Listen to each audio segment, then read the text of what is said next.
नोटबंदी के बाद सरकार जनता को एक और राहत की खबर देने वाली है। लोन पर लगने वाले इंटरेस्ट रेट कम होने वाले हैं। अरुण जेटली ने ये साफ कर दिया है कि जल्द ही इंटरेस्ट रेट कम हो जाएंगे। अब बैंकों की एकाएक क्षमता आने वाले कल में उसको दोबारा ऋण में देने के लिए ट्रेड को, इंडस्ट्री को, सोशल सेक्टर को, इंफ्रास्ट्रक्चर को वो पैसा देने में एकाएक बढ़ जाती है। ब्याज दर पे भी हो सकता है इसका असर पड़ सकता है, ये तो आरबीआई तय करेगा। तो 16 सितंबर के बाद से राज्यों के लिए टैक्स इकट्ठा करना संवैधानिक कठिनाई होगी। तो इसलिए कोई इसमें रुकावटें पैदा करने का प्रयास करे तो रुकावटें पैदा करने के लिए भी समय की गुंजाइश बहुत ज्यादा नहीं है उनके पास।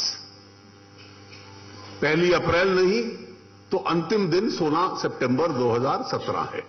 जीएसटी और नोटबंदी के लागू होने से जनता को फायदा होने वाला है। इन फैसलों से देश का आर्थिक वातावरण बदलने वाला है।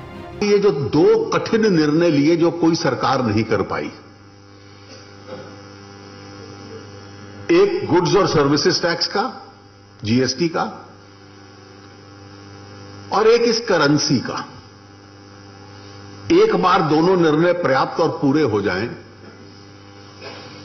उसके बाद भारत में आर्थिक जीवन क्या होगा इसके ऊपर सोच लीजिए, और उसका हर राज्य पर और केंद्र पर क्या असर पड़ेगा। पूरा देश एक इकोनॉमिक मार्केट बन जाएगा। राजनीतिक दृष्टि से यह देश एक था, लेकिन आर्थिक दृष्टि से एक नहीं था। एक राज्य से दूसरे राज्य में जाना उसकी कठिनाई थी। हर राज्य का टैक्स अलग था। हर स्टेज पे जो टैक्स दे दिया, अगली स्टेज पे जो टैक्स देते थे पुराने टैक्स के ऊपर भी टैक्स देते थे। अब जीएसटी के बाद एक प्रकार से जितने भी गुड्स हैं, सर्विसेज हैं, पूरे देश में जा सकते हैं।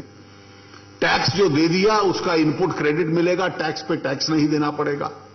स्वाभाविक है, सामान सस्ता भी होगा, सेवाएं सस्ती भी होंगी।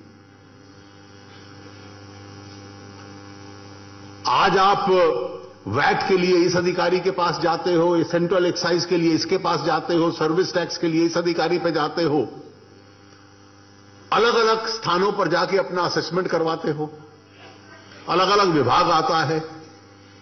अब केवल एक व्यक्ति का एक असेसमेंट होगा। अगर राज्य का अधिकारी करता है तो वो केंद्र पे लागू होगा, केंद्र का करता है तो राज्य पे लागू होगा। व्यवसाय करना सरल, लेकिन टैक्स की चोरी करना बहुत मुश्किल है। और टैक्स की मात्रा भी स्वाभाविक है, धीरे धीरे जैसे टैक्स का बेस बढ़ता जाएगा मात्रा भी कम होती जाएगी।